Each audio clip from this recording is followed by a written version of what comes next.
जो specially flowering के लिए ही बने हैं। मैंने तुलसी के पौधे में दिया, इतनी ज्यादा फ्लावरिंग हो रही है कि मैं बार बार काट रही हूँ मगर रुक नहीं रहा है। फ्लावरिंग जब होती है ना तो खुल के होती है। बहुत से लोगों के लिए वो बदबू होती है, मेरे लिए वो सेटिस्फैक्शन का होता है। मैं हमेशा बोलती हूँ कि एटलीस्ट 7 डेज का गैप होना चाहिए, लेकिन ये ऐसे ही देते हैं। ये हम कितने दिनों तक ऐसे रख सकते हैं? ये कहीं खराब तो नहीं हो जाएगा? कॉम्प्लीमेंट्री सीड्स भी मिले हैं, धनिया के सीड्स मिले हैं और मिर्ची के सीड्स। 2 फूल छोटे थे, बाकी फूल बड़े थे, फिर गिर रहे हैं, कुछ भी नहीं हुआ। पेस्टिसाइड भी इसमें मिक्स है। अगर आपके किसी भी फ्लावरिंग प्लांट में, वो बोगनवेलिया है, गुलाब है, गेंदा है, अपराजिता, पारिजात, जो भी है, किसी भी फ्लावरिंग प्लांट में फ्लावरिंग से रिलेटेड प्रॉब्लम है, मतलब फूल नहीं आ रहे हैं, पहले आते थे अब नहीं आ रहे हैं, फूल ठीक से खिल नहीं रहे हैं, कलियां गिर जा रही हैं, कलियां सूख जा रही हैं, प्लांट ने बिल्कुल फ्लावरिंग रोक दी है, फ्लावरिंग से रिलेटेड अगर आपको कोई भी प्रॉब्लम है तो आप बिल्कुल सही जगह पे आए हैं, क्योंकि आज इस वीडियो में आपको इसका सलूशन मिलेगा। हाय, मेरा नाम सुदीप्ति है। मैं गार्डनिंग करती हूँ, आप लोगों को गार्डनिंग के लिए मोटिवेट करती हूँ और गार्डनिंग से रिलेटेड जितनी भी प्रॉब्लम्स हैं उनको सॉल्व करती हूँ। आज के इस वीडियो में मैं आपको 2 ऐसे ऑर्गेनिक फ्लावरिंग फर्टिलाइजर्स दिखाने जा रही हूँ जो स्पेशली फ्लावरिंग के लिए ही बने हैं और इनको डालने से आपके प्लांट में फ्लावरिंग से रिलेटेड जितनी भी प्रॉब्लम्स हैं वो खत्म हो जाएंगी। So let's start.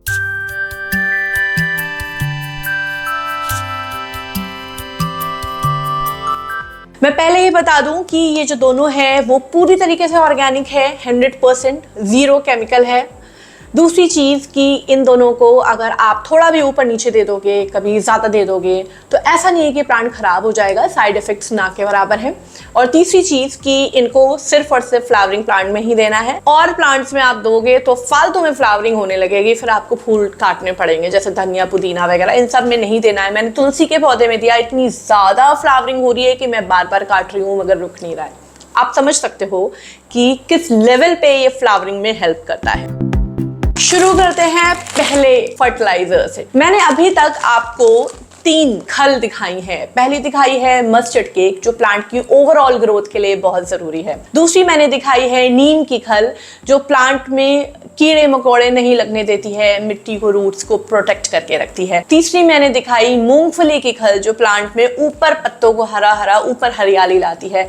और अब चौथी है तिल की खल, यानी कि सीसम सीड केक। तिल के बीजों से जब तेल निकाला जाता है तो एक तरफ तेल निकलता है और दूसरी तरफ वेस्ट मटेरियल निकलता है, जिसको हम सीसम सीड केक यानी कि तिल की खल कहते हैं। इंटरनेट पे तिल की खल से रिलेटेड आपको गार्डनिंग के बहुत ही कम वीडियोस और बहुत ही कम इंफॉर्मेशन मिलेगी, क्योंकि अभी ये कोई बहुत लाइमलाइट में नहीं आया है। हो सकता है कि आज के बाद ये ट्रेंड में भी आ जाए। मैंने एक किताब में पढ़ा था करीब 3 साल पहले कि हजारों साल पहले से हमारे यहाँ तिल की खल का इस्तेमाल बागवानी में होता है, और आज मैं आपको डिस्क्लोज करने जा रही हूँ, सारी इसकी इंफॉर्मेशन देने जा रही हूँ। सबसे पहले हम ये जानते हैं कि तिल की खल में क्या पाया जाता है। इसमें बहुत ज्यादा प्रोटीन और फैट पाया जाता है, जो प्लांट की ओवरऑल ग्रोथ के लिए बहुत इंपॉर्टेंट है। पत्तियां बहुत शाइन करती हैं, चिकनाहट आती है।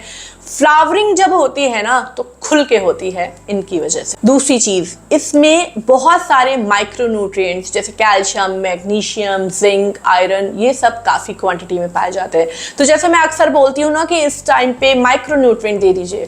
मोगरा में खुशबू नहीं आ रही है, माइक्रोन्यूट्रिएंट सीवीड दे दीजिए। तो उसकी जगह अगर आप तिल की खल देते हैं तो भर भर के फ्लावरिंग होगी और बहुत अच्छी होगी।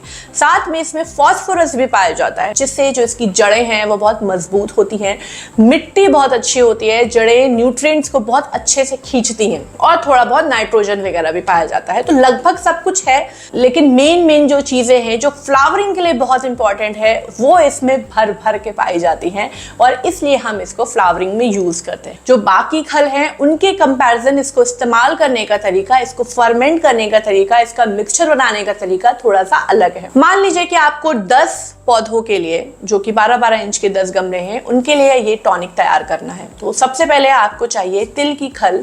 ये सफेद वाले तिल की खल है।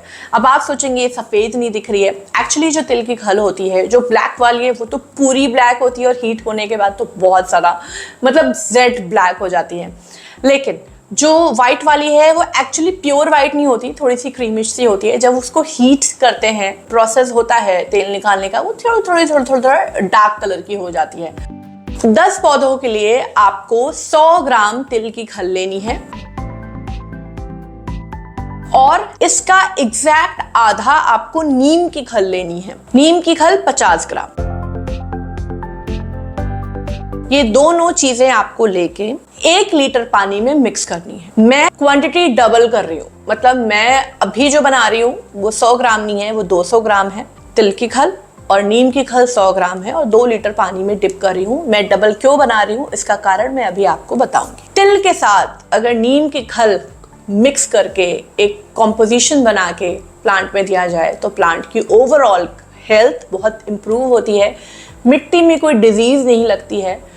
तिल की खल गुड बैक्टीरिया, गुड फंगस, इन सबको प्रमोट करती है, और जो नीम की खल है वो बैड फंगस, बैड बैक्टीरिया, नीमेटोड्स वगैरह को रोकती है। तो मतलब एक्चुअली में जब इन दोनों का कॉम्बिनेशन बनता है ना, तो जो फर्टिलाइजर बनता है वो बहुत अच्छा होता है। अब हमें इसको कम से कम 48 आवर्स, 2 दिन के लिए अच्छे से फर्मेंट करना है, सड़ाना है, भिगोना है। भीषण गर्मी में, जून में भी मैं इसको 2 दिन तक भिगो रही हूँ। पहले दिन ये कुछ ऐसा दिख रहा है, बट अभी इसमें कोई खास स्मेल नहीं आ रही है, बहुत ज्यादा फूला नहीं है। बस आपको इसे डेली चलाना है।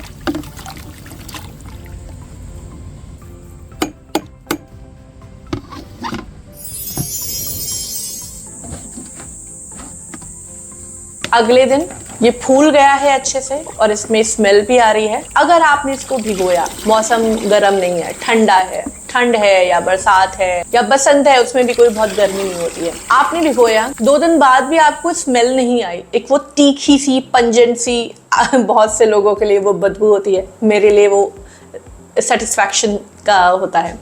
तो अगर आपने भिगो के रखा है, 2 दिन हो गए, फिर भी स्मेल नहीं आ रही है, वो ऐसा फूला नहीं है एकदम, तो आपको और भिगोना है, क्योंकि जब तक वो जो पार्टिकल्स हैं वो अच्छे से फूल नहीं जाते तब तक वो पानी में घुलेंगे नहीं और जो हमारा टॉनिक है वो बहुत अच्छा बन के नहीं तैयार होगा। 48 घंटे के बाद जो हमको ये सोल्यूशन मिला है, इसमें अब हम ताज़ा 10 लीटर पानी मिलाएंगे। मतलब 1 लीटर में हमने तैयार किया था तो 10 लीटर मिलाएंगे। मैंने 2 लीटर में तैयार किया था तो मैं 20 लीटर पानी मिला रही हूँ।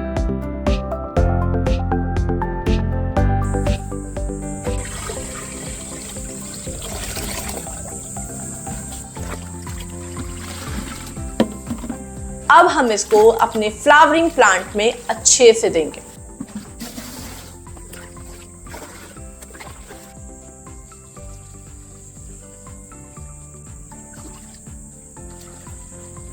बहुत ध्यान से सुनिएगा, कहानी में एक ट्विस्ट है। ये जो हमने फर्टिलाइजर आज दिया है, जब हमें नेक्स्ट बार पानी देना होगा, अगला पानी हमें 1 दिन बाद दें, चाहे 2 दिन बाद दें, चाहे 3 दिन बाद दें, अगला जो हमको पानी देना है वो इस फर्टिलाइजर को रिपीट करना है। सेम यही प्रोसेस हमें दोबारा दोहराना है। जो बाकी टॉनिक है, फर्टिलाइजर्स हैं, उनमें मैं हमेशा बोलती हूँ कि एटलीस्ट 7 डेज का गैप होना चाहिए, लेकिन ये ऐसे ही देते हैं, एक बार देते हैं और मिट्टी सूखती है, फिर दोबारा इसी को देते हैं। अब सवाल ये उठता है कि क्या आप बार बार इसको डिप करेंगे? अगर आपके पास 2 अलग अलग बकेट हैं तो आप एक में डिप करिए, 2 दिन बाद फिर से डिप कर दीजिए।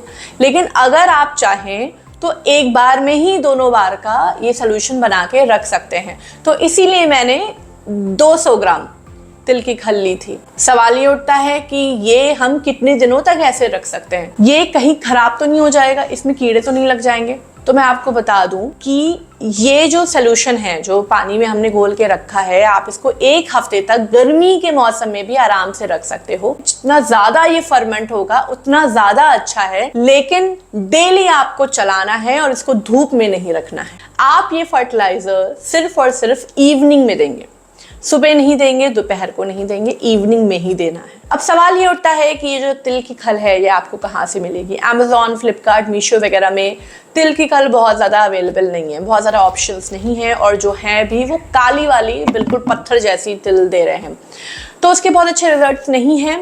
बट अगर आप चाहें तो बिल्कुल ले सकते हैं। मैं यूज़ कर रही हूँ सफ़ेद वाली तिल का, जो मुझे ऑफलाइन मैं कॉल करके ऑर्डर करती हूँ और मुझे मिल जाता है। नंबर मैं शेयर कर रही हूँ, पैन इंडिया डिलीवरी है, आप चाहें तो कॉल करके ऑर्डर कर सकते हैं और बहुत ही बजट में आपको मिल जाएगी। फिलहाल मैंने इस बार इनसे 3 खल मंगवाई थी, मस्टर्ड केक की, नीम केक की और ये सीसम केक की। तो इसके साथ मुझे कॉम्प्लीमेंट्री सीड्स भी मिले हैं, धनिया के सीड्स मिले हैं और मिर्ची के सीड्स मिले हैं, जो अब मुझे बारिश में लगाना है। काफी जेन्युइन सेलर हैं ये।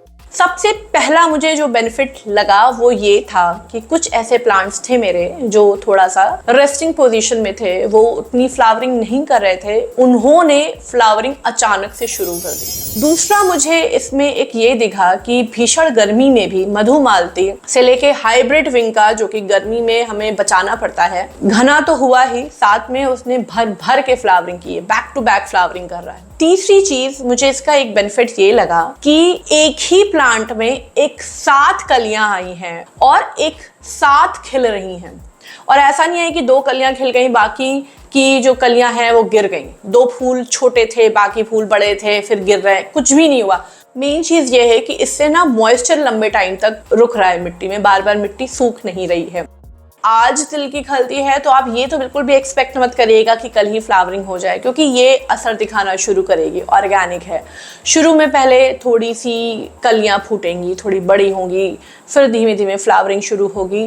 15 दिन के अंदर अंदर आपका जो बगीचा है वो फूलों से भर जाएगा। इसको सिर्फ और सिर्फ महीने में एक बार देना है। आपने 1 तारीख को दिया, फिर आपने 3 तारीख को दिया, फिर आप ऐसा नहीं है कि 15 को दे रहे हो या 20 को दे रहे हो, फिर आप इसको 1 को ही दोगे, बीच बीच में नहीं दोगे, और आप इसको स्प्रे भी नहीं करोगे। तो अगर बात स्प्रे करने की आएगी तो आप फ्लावर केयर का स्प्रे करेंगे। अब मैं बात करने जा रही हूँ अपने दूसरे ऑर्गेनिक फ्लावरिंग टॉनिक की, जो है पौष्टिक का फ्लावर केयर, और आप लोगों ने पहले भी मेरे वीडियोस में इसको देखा है और मैं काफी टाइम से इसको यूज भी कर रही हूँ। स्पेशली मेरे जो नोन है वो मुझसे इसकी लिंक मांगते हैं, वो कंप्लेन करते हैं कि यार तुम्हारे जितने भी ऑर्गेनिक फर्टिलाइजर्स हैं उनमें ना 3 झाम बहुत ज्यादा होता है, हमारे पास इतनी स्पेस नहीं होती है कि हम एक बकेट में उसमें दो चीजें मिलाएं, फिर उसमें पानी घोलें, फिर डेली चलाएं, इतना टाइम नहीं है। और मेन चीज ये है कि उतनी चीजें समझ नहीं आती। We are not gardening expert,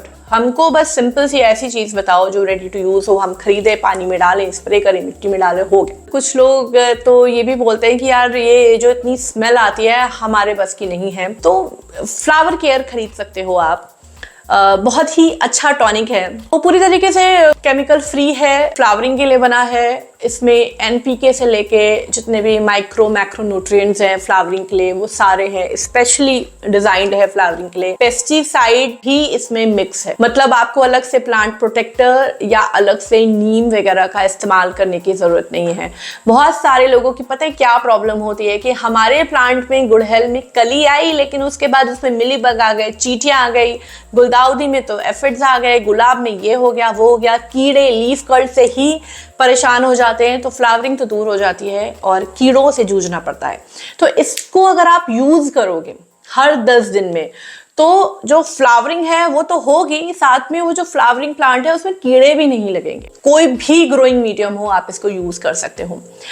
अगर आप पानी में पीस लिली ग्रो कर रहे हो और आप चाहते हो कि उसमें फ्लावरिंग हो, तो फिर आप तिल की खल तो नहीं डाल सकते हो, क्योंकि वो गड़बड़ करेगी, स्मेल करेगी, कीड़े हो जाएंगे। आपको फ्लावर केयर डालना है। बहुत से लोग क्या करते हैं कि कोकोपीट में, टोटली कोकोपीट में प्लांट्स ग्रो करते हैं। तो कोकोपीट में आप तिल की खल डालोगे तो उसके जो पार्टिकल गए तो फिर वो सड़ने लगते हैं, खराब हो जाता है। लेकिन फ्लावर केयर आप यूज कर सकते हो और इसको स्प्रे भी कर सकते हो। और मेन बात है कि आपके चाहे कोई भी फ्लावरिंग प्लांट हो, ऑर्चिड हो, जेट्रोपा हो, टिकोमा हो, गुलाब, मधुमालती, मधुकामनी, बेल वाले हैं, जैसे भी हैं, सोफिस्टिकेटेड है प्लांट है, ये सब पे अप्लाई हो सकता है और सब पे अच्छे रिजल्ट्स भी देता है। अगर आप किचन गार्डनिंग करते हैं और आप नहीं चाहते हैं कि आपको किचन गार्डनिंग में कोई भी प्रॉब्लम हो, जैसे बैगन है, लौकी है, कद्दू है, टमाटर, आप ये सब उगाओगे तो आप उम्मीद करोगे ना कि पहले तो फ्लावरिंग हो। जब तक कद्दू में फ्लावरिंग नहीं होगी, मेल और फीमेल फ्लावर्स नहीं आएंगे, तब तक सब्जी कहाँ से मिलेगी। तो फ्लावरिंग तो ये प्रमोट करता ही है, साथ में ये कद्दू में कीड़े भी नहीं लगने देगा। ये टमाटर में कीड़े भी नहीं लगने देगा। तो जो लोग फ्लावरिंग प्लांट्स के साथ साथ किचन गार्डनिंग कर रहे हैं उनके पास भी ये होना चाहिए। ये आपको अमेज़न पे मिलेगा, फ्लिपकार्ट पे मिलेगा, जियो मार्ट पे मिलेगा, महा एग्रो मार्ट पे मिलेगा, और मैं ये नंबर दे रही हूँ, अगर आप चाहें तो इस पे कॉल करके भी आप डायरेक्टली ऑर्डर कर सकते। इतनी तारीफें सुनने के बाद अगर आपने इसको ऑर्डर कर लिया, खरीद लिया, अब आप अपने गार्डन में खड़े हो, इसको यूज कैसे करें इसके बारे में ऑलरेडी बॉटल में लिखा हुआ है, बट मैं आपको थोड़ा सा बता देती हूँ कि इसको कैसे यूज करना है। अगर आपका कोई प्लांट 2 महीने से छोटा है, मतलब आपने बीज से उगाया है या कटिंग से लगाया है या नर्सरी से लाए हैं और कोई बहुत ज्यादा एज नहीं हुई है प्लांट की, तो आपको 1 लीटर में 5 से 7 ml को डालना है, अच्छे से मिक्स करना है। पहले आप इसको मिट्टी में दीजिएगा और उसके बाद आप इसको प्लांट पे अच्छे से स्प्रे करिएगा।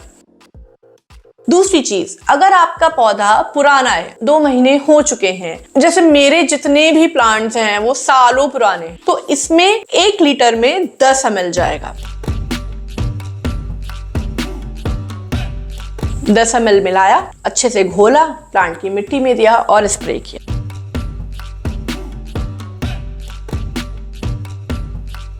ये आप मॉर्निंग में दे सकते हैं और इवनिंग में भी दे सकते हैं, दोनों ही टाइम दे सकते हैं, लेकिन धूप में नहीं देना है और इस बॉटल को धूप में भी नहीं रखना है। कभी कभी मुझसे भी गलती हो जाती है, जैसे प्लांट पे स्प्रे वगैरह किया और बाहर रख के मैं छोड़ दिया, तो फिर वो दिक्कत करेगा। स्प्रे करने का तरीका बहुत अच्छा होना चाहिए, ऊपर ऊपर स्प्रे नहीं करना है, अच्छे से स्प्रे करना है, कलियों के ऊपर, नीचे, पत्तियों के नीचे, दाएं बाएं, हर जगह, हर 10 दिन के गैप में दे सकते हैं। नाउ अब बात आती है रिजल्ट्स की। मैं आपको अपना जेन्युइन फीडबैक देती हूँ कि इसको इस्तेमाल करने के बाद मुझे क्या फर्क दिखा। मैं अपने सारे ही प्लांट्स में, आप लोगों को पता है, कुछ कभी मस्टर्ड केक, कभी गाय के गोबर की, कभी ये कभी वो वगैरह वगैरह देती रहती हूँ, जस्ट टू रिसर्च कि ये फ्लावर केयर कितना इफेक्टिव है। मैंने अपने कुछ प्लांट्स में कुछ और नहीं दिया, मिट्टी में सिर्फ कंपोस्ट दिया और फ्लावर केयर दिया, ना कोई पेस्टिसाइड, मतलब कोई भी कुछ भी, नीम ऑयल वगैरह कुछ भी नहीं दिया। तो जब सिर्फ फ्लावर केयर दिया और लंबे टाइम तक दिया, तो मुझे ये रियलाइज हुआ कि flower care is actually very effective. एक बार में बहुत अच्छे रिजल्ट्स नहीं आएंगे, लेकिन 1-1.5 महीने यूज करने के बाद आप देखोगे कि आपका जो प्लांट है वो डे बाय डे अच्छे रिजल्ट्स शो कर रहा है। जो फ्लावरिंग है उसमें कोई प्रॉब्लम नहीं आ रही थी और फ्लावरिंग बहुत अच्छे से हो रही थी। मुझे ऐसा लगा दिस इज 1 मैन आर्मी। आप इसको जरूर खरीदिए अगर आपके पास टाइम की कमी है, आप अच्छे रिजल्ट्स चाहते हैं, आप 3 जाम नहीं चाहते, इसको ले सकते हैं। कि अगर मेरे पास बहुत ज़्यादा टाइम है, मैं फ्री हूँ, मुझे एकदम गार्डनिंग की वाइब लेनी है, तो मैं तिल की खल डालती हूँ, लेकिन मेरे पास टाइम नहीं है और मुझे जल्दी फर्टिलाइजर देना है, तो मैं फ्लावर केयर देती हूँ। जिस दिन तिल की खल दी है उस दिन फ्लावर केयर का स्प्रे भी कर देती हूँ, कोई प्रॉब्लम नहीं है। तिल की खल देने के 10 दिन के बाद फ्लावर केयर दे सकते हैं। अगर आप अपने प्लांट में फूलों की बारिश चाहते हैं कि खूबसूरत बगिया आपकी फूलों से खिली रहे, तो ये दोनों ही फर्टिलाइजर आप रख सकते हैं, या इन दोनों में से जो भी आपको आपके हिसाब से सूटेबल लगता है आप खरीद के रख सकते हैं। नंबर और डिटेल सारी आ चुकी हैं और डिस्क्रिप्शन में लिंक भी है, आप उस पर क्लिक करके ले सकते हैं। अब आगे आने वाली वीडियोस में मैं आपको बताऊंगी, समझाऊंगी कि हमारे जो फ्लावरिंग प्लांट्स हैं वो फ्लावरिंग करना क्यों रोक देते हैं, और अगर वो फ्लावरिंग करना रोक चुके हैं तो उनसे कैसे ट्रीटमेंट करके किस तरीके से फ्लावरिंग लेनी चाहिए, और प्लांट अगर आपका हेल्दी नहीं है तो वो कभी फ्लावरिंग नहीं करेगा। ये सारी चीज़ें मैं आपको आगे आने वाली वीडियोस में बताऊंगी। तो फ्लावरिंग प्लांट से रिलेटेड आपकी जितनी भी प्रॉब्लम है कृपया कमेंट सेक्शन में लिखें, तो जो प्रॉब्लम्स आप बताएंगे उसका सलूशन भी मैं वीडियोस में देती जाऊंगी। इस चैनल को सब्सक्राइब जरूर कर लीजिए, वरना जो इंपॉर्टेंट इन्फॉर्मेशन है गार्डनिंग की वो सारी मिस हो जाएंगी। मिलते हैं नेक्स्ट वीडियो में। So make your own garden, be safe and stay connected. Bye bye.